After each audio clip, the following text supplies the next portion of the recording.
ನಮಸ್ಕಾರ, ನೀವು ನೋಡ್ತಾ ಇದ್ದೀರಾ ತೇಜಸ್ ನ್ಯೂಸ್ ಕನ್ನಡ. ನಾನು ನಿಮ್ಮ ಸುಷ್ಮಿತಾ.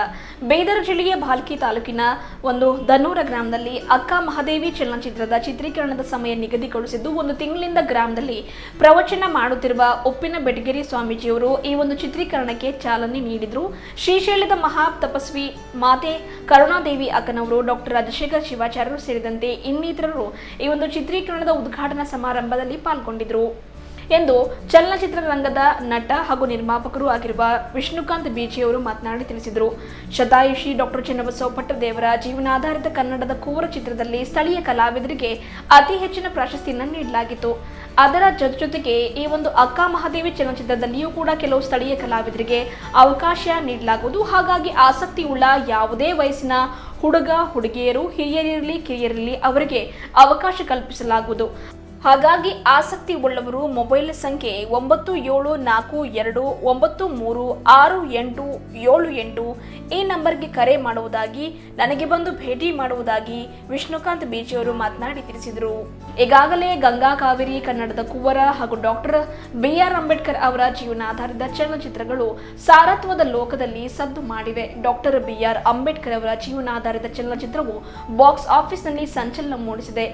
ಆ ಒಂದು ಸರಣಿಯಲ್ಲಿಯೇ ಈ ಒಂದು ಅಕ್ಕ ಮಹಾದೇವಿ ಚಲನಚಿತ್ರ ಕೂಡ ಯಶಸ್ವಿ ಕಾಣಲಿ, ಅದಕ್ಕಾಗಿ ಈ ಒಂದು ಸ್ಥಳೀಯ ಕಲಾವಿದರಿಗೆ ಅವಕಾಶ ಕಲ್ಪಿಸುವ ಒಂದು ಉದ್ದೇಶವನ್ನು ಹೊಂದಲಾಗಿದ್ದು, ಹಾಗಾಗಿ ಯಾವುದೇ ವಯಸ್ಸಿನ ಯುವಕರಿರಲಿ ಅಥವಾ ಯುವತಿಯರಾಗಿರಲಿ ಅಥವಾ ಒಂದು ವಯಸ್ಸಾದವರಾಗಿರಲಿ, ಮಹಿಳೆಯರಾಗಿರಲಿ, ಪುರುಷರಾಗಿರಲಿ, ಯಾವುದೇ ವಯಸ್ಕರಾಗಿದ್ದರೂ ಕೂಡ ಅವರಿಗೆ ಒಂದು ಅವಕಾಶವನ್ನು ಕಲ್ಪಿಸಲಾಗ್ತಾ ಇದೆ.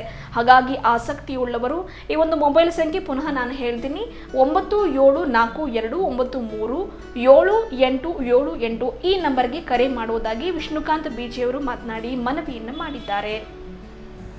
ತಾನು ಈ ಚಿತ್ರದ ನಿರ್ಮಾಪಕನೂ ಹೌದು ಹಾಗೂ ನಟನೂ ಕೂಡ ಹೌದು. ಸುಲಕ್ಷಾ ಕೈರ ಅಕ್ಕ ಮಹಾದೇವಿ ಪಾತ್ರ ಮಾಡುವರು. ಈ ಚಿತ್ರದ ಚಿತ್ರೀಕರಣವು ಅಕ್ಕನ ಜನ್ಮಸ್ಥಾನ ಉಡತಡಿ, ಶಿವಮೊಗ್ಗ, ಬಸವ ಕಲ್ಯಾಣದ ಅನುಭವ ಮಂಟಪ, ಶ್ರೀಶೈಲದ ಕದಡಿವನ ಇತ್ಯಾದಿ ಕಡೆ ಚಿತ್ರೀಕರಣ ನಡೆಸಲಾಗುವುದು. ಸಾಧ್ಯವಾದರೆ ಹಿಮಾಲಯದಲ್ಲಿಯೂ ಕೂಡ ಈ ಒಂದು ಚಿತ್ರೀಕರಣ ನಡೆಸಲು ನಿರ್ಧಾರ ಕೂಡ ಮಾಡಲಾಗಿದೆ ಎಂದರು. ಈ ಚಿತ್ರದಲ್ಲಿ ಮಹಾರಾಜ ಕೌಶಿಕ ಹಾಗೂ ಅಲ್ಲಮ ಪ್ರಭುವಿನ ಪಾತ್ರ ಬಹಳ ಮಹತ್ವ ಪಡೆದಿದೆ. ಒಟ್ಟಾರೆ ಚಲನಚಿತ್ರದ ಮುಖೇನ ಮಹಿಳಾ ಸ್ವಾತಂತ್ರ್ಯಕ್ಕೆ ಒತ್ತು ನೀಡುವುದಾಗಿದ್ದು, ಮಹಿಳೆಯರಿಗೂ ಕೂಡ 12ನೇ ಶತಮಾನದಲ್ಲಿ ಎಲ್ಲಿಲ್ಲದ ಗೌರವ ಇದ್ದುದು ಗಮನಿಸಬೇಕಾದ ಅಂಶ ಇದರಲ್ಲಿ ಕಂಡುಬರುತ್ತದೆ. ಅಕ್ಕ ಮಹಾದೇವಿ ಚಿತ್ರೀಕರಣಕ್ಕೆ ಸುಮಾರು 2 ಕೋಟಿ ವೆಚ್ಚ ತಗುಲುತ್ತಿದ್ದು, ಲಾಭಕ್ಕಾಗಿ ಈ ಚಲನಚಿತ್ರ ನಿರ್ಮಾಣ ಮಾಡದೆ ಮಹಿಳೆಯರಲ್ಲಿ ಧಾರ್ಮಿಕ ಸ್ವಾತಂತ್ರ್ಯ ಜಾಗೃತಿಗೊಳಿಸುವುದೇ ಈ ಒಂದು ಚಿತ್ರೀಕರಣದ ಮೂಲ ಉದ್ದೇಶವಾಗಿದೆ ಎಂದು ವಿಷ್ಣುಕಾಂತ್ ಬೀಜಿಯವರು ಮಾತನಾಡಿ ತಿಳಿಸಿದರು. ನಮಸ್ಕಾರ ವೀಕ್ಷಕರೇ, ನಾನು ವಿಷ್ಣುಕಾಂತ್ ಬೀಜೆ, ಕನ್ನಡ ಚಲನಚಿತ್ರರಂಗದ ಬರಹಗಾರ ಮತ್ತು ನಿರ್ಮಾಪಕ, ನಿರ್ದೇಶಕ. ಈ ಮೊದಲು ನಾನು 4 ಚಿತ್ರಗಳನ್ನು ನಿರ್ದೇಶಿಸಿದ್ದೇನೆ. ಗಂಗಾ ಕಾವೇರಿ ನಾಡಿನ ತುಂಬ ಅತ್ಯಂತ ಸದ್ದು ಮಾಡಿದ ಚಿತ್ರ. ಡಾಕ್ಟರ್ BR ಅಂಬೇಡ್ಕರ್ ಚಲನಚಿತ್ರವು ಕೂಡ ಒಂದು ವರ್ಗದ ಮತ್ತು ನಾಡಿನ ಹಾಗೂ ರಾಷ್ಟ್ರಮಟ್ಟದ ಒಂದು ಒಳ್ಳೆಯ ಕಥೆ ಚಿತ್ರ ಎನಿಸಿಕೊಂಡಿತ್ತು. ಹಾಗೆಯೇ ಕಲ್ಯಾಣ ಕರ್ನಾಟಕದ ಒಂದು ಅದ್ಭುತವಾದ ಒಂದು ವ್ಯಕ್ತಿತ್ವವುಳ್ಳ ಡಾಕ್ಟರ್ ಚನ್ನಬಸವ ಪಟ್ಟದೇವರ ಜೀವನಾಧಾರಿತ ಚಲನಚಿತ್ರ ಕಲ್ಯಾಣ ಕುವರ.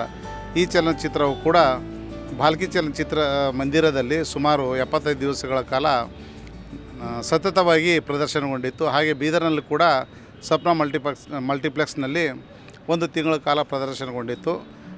ತದನಂತರ ಮತ್ತೆ ನನ್ನ ಬರಹದ 5ನೇ ಚಿತ್ರ ಅಂತ ಹೇಳ್ಬೋದು, ನಾಡಿನ ಅತ್ಯಂತ ಹೆಸರು ಮತ್ತು ಮೊದಲ ಕವಿತ್ರಿ ಎಂದು ಹೆಸರು ಪಡೆದ ಜಗನ್ಮಾತೆ ಅಕ್ಕ ಮಹಾದೇವಿಯವರ ಜೀವನಾಧಾರಿತ ಶ್ರೀ ಜಗನ್ಮಾತೆ ಅಕ್ಕ ಮಹಾದೇವಿ ಚಲನಚಿತ್ರವು ಈಗಾಗಲೇ ಸೆಟ್ ಏರಲಿದೆ. ಅನೇಕ ಪಾತ್ರಗಳು ಕೂಡ ಇದರಲ್ಲಿ ಸ್ಥಳೀಯ ಕಲಾವಿದರು, ಅಂದರೆ ನಮ್ಮ ಬೀದರ್ ಭಾಗದ ಅನೇಕ ಕಲಾವಿದರು ಕೂಡ ಪಾತ್ರ ಮಾಡುವ ಒಂದು ಮಹದಾಶೆ ಹೊಂದಿದ್ದಾರೆ. ಅವರಿಗಾಗಿ ಕೆಲವೊಂದು ಪಾತ್ರಗಳು ಕೂಡ ನಾನು ಇಲ್ಲಿ ಮಾಡುವ ಒಂದು ಆಸೆ ಹೊಂದಿದ್ದೇನೆ.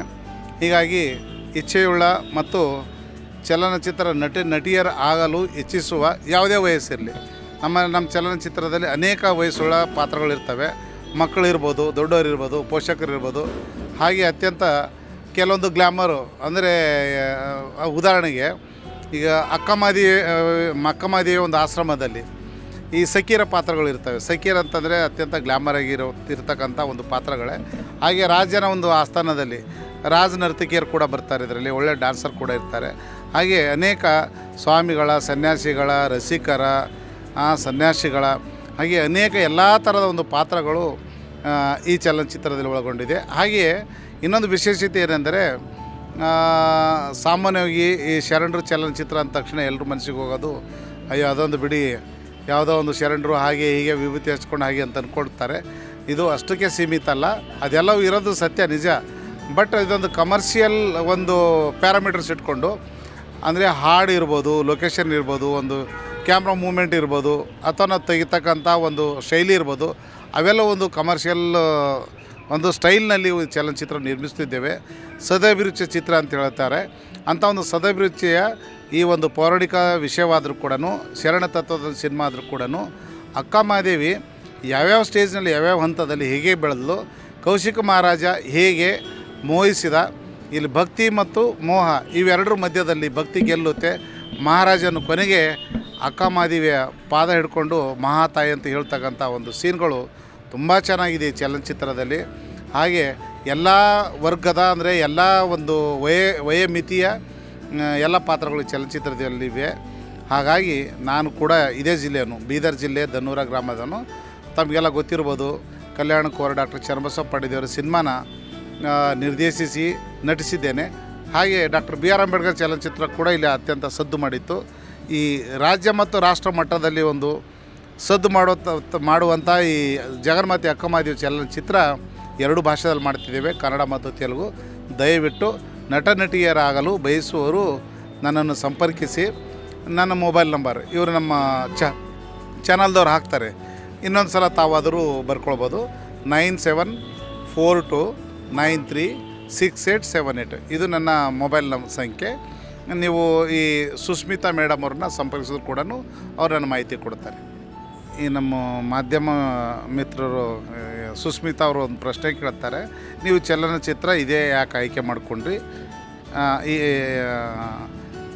ಜಗನ್ಮಾತೆ ಅಕ್ಕ ಮಹಾದೇವಿ ಶರಣರು ಇದ್ದಾರೆ, ಮತ್ತೊಬ್ಬರು ಇದ್ದಾರೆ, ಏನು ಬೇಕಾದಷ್ಟು ಐತಿಹಾಸಿಕ ಪುರುಷರು ಮತ್ತು ಮಹಿಳೆಯರಿದ್ದಾರೆ, ಅದರಲ್ಲಿ ಇದನ್ನೇ ಯಾಕೆ ಆಯ್ಕೆ ಮಾಡಿಕೊಂಡ್ರಿ ಅಂತ ಕೇಳ್ತಿದ್ದಾರೆ. ಇಲ್ಲಿ ಒಂದು ವಿಷಯ, 12ನೇ ಶತಮಾನದಲ್ಲಿ ಆವಾಗ ಅನೇಕ ಪುರುಷರು, ಅನೇಕ ಶರಣರು ಅನುಭವ ಮಂಟಪಕ್ಕೆ ಆಗಮಿಸ್ತಾರೆ. ಕೆಲವರು ಮಹಿಳೆಯರು ಎಷ್ಟೇ ಒಂದು ಅವ್ರಿಗೆ ಪ್ರವೇಶ ಕೊಟ್ಟಿದ್ದರೂ ಕೂಡ ಶಿಕ್ಷಣ ಮತ್ತು ಸಂಪ್ರದಾಯದಲ್ಲಿ ಅಂಥ ಒಂದು ಮೇಲ್ಪಂಕ್ತಿಗೆ ಯಾರೂ ಬರಲಿಲ್ಲ. ಮತ್ತು ಸಾಹಿತ್ಯಿಕವಾಗಿ ಮತ್ತು ಶೈಕ್ಷಣಿಕವಾಗಿ ಯಾರೂ ಅಂಥವ್ರು ಬರಲಿಲ್ಲ. ದುಗ್ಗಳ ದೇವಿ ಅಂತಿದ್ದಾರೆ, ಅವರು ಹಾಡುಗಳನ್ನ ಬರೆದಿದ್ದಾರೆ, ವಚನಗಳನ್ನು ಬರೆದಿದ್ದಾರೆ. ಇನ್ನೂ ತುಂಬ ಅಕ್ಕ ನಾಗಮ್ಮ ಅಂತಿದ್ದಾರೆ, ಗಂಗಾಂಬಿಕಾ, ನೀಲಂಬಿಕಾ ಅನೇಕರು ಇದ್ದಾರೆ. ಆದರೆ ಅವ್ರ ವಚನಗಳೆಲ್ಲ ನಾವು ಎಷ್ಟು ಕಾಣ್ತೀವಿ ಅಂದರೆ ತುಂಬ ಕಮ್ಮಿ.